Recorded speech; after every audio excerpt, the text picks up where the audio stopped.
Welcome to the Sacred Sexuality Project. My name is Mark Weppett, and I'm here to help you live a higher expression of your sexuality. And today, we're going to be talking about the final, fourth masculine archetype. You see, what we've done in this series over the past few videos is we've talked about the different components to higher masculinity, to higher manhood, how to be the best man that you can be. Today we've got the king archetype, and I've saved the king for last because it's the king that orders and directs all the other archetypes. Essentially, the lover, the magician, and the warrior, the way that they show up and how they show up is all determined by the king. So back when kings were a common feature in our world, they were viewed as a direct link to God. They were viewed as kind of like God's figurehead on earth. In some cases, they were actually viewed as a god. But really, the purpose of the king is to be a divine channel through which goodness and prosperity flows out into the people, out into the world. So when it comes to evaluating our own king energy, it's just a simple question of how good of a channel are we? You see, a king is a servant, and he can either serve himself by channeling his own will and becoming a tyrant, or he can serve his people. The way that you serve your people is not by serving them and their will. You see, if you do that, then you'll actually end up kind of getting torn by their conflicting and oftentimes selfish desires. So the only way that you can truly serve your people is by serving something higher. So to me, serving something higher, that means God. Something higher is always God for me. And I try to honor him and serve him by being a channel of his will through my actions. Now, if you don't like the idea of God, then just replace the idea of God in this talk with the conception of your greatest good.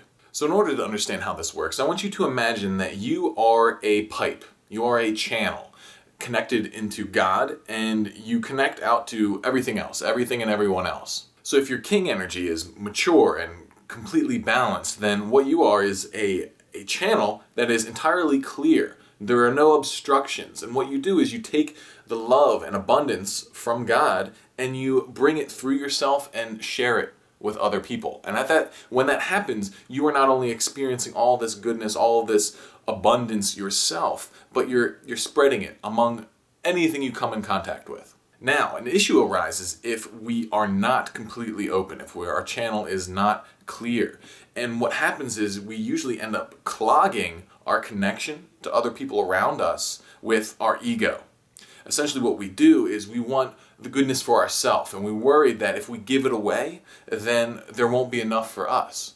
But in reality, what happens is when we plug ourselves off, there's nothing flowing anymore. And when when the goodness can't flow through anymore, then we're not getting any more. It's just like it's stuck in a pipe, kind of. It's stagnant. It's not getting through. It's not getting out to anyone. So when our ego gets in the way and we try to serve ourselves, we're actually cutting ourselves off from that fresh abundance and love and goodness.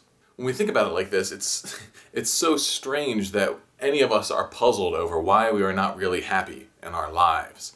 And we look at our lives and it's like, okay, so what's really good? And it's like, okay, what's really good is X, Y, and Z. It's like, are you doing those things? Well, no. Right? So if we are not even following our own highest conceptions of good, then how do we expect to be fulfilled?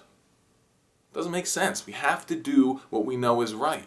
Now, I'm not judging here. I'm just the same as everyone else. I struggle with this too. And the issue is that it can be painful. It can be painful to open ourselves up to this, to unclog the kinks in the pipe that our ego causes. You have to really clean it out, and it's not necessarily pleasant. However, while this is difficult to clear ourselves out in such a way to become, a servant of the higher good, it's difficult, it's not impossible, and it is so worth it. So if you want to change your life, then you need to start with the king energy. You need to honor the truth that you know. And when you figure out what that means in a practical sense, do it. The way that you then do it is by using the other archetypes. Essentially the king, he decides, he judges, he knows what's next, and then he puts his, faithful subjects, the other archetypes, the warrior, the magician, and the lover, to work to make that change occur. So often we feel like we don't really know what this next step is, but you do. I think every single person does. The seat of the king It's right in here, right in the heart.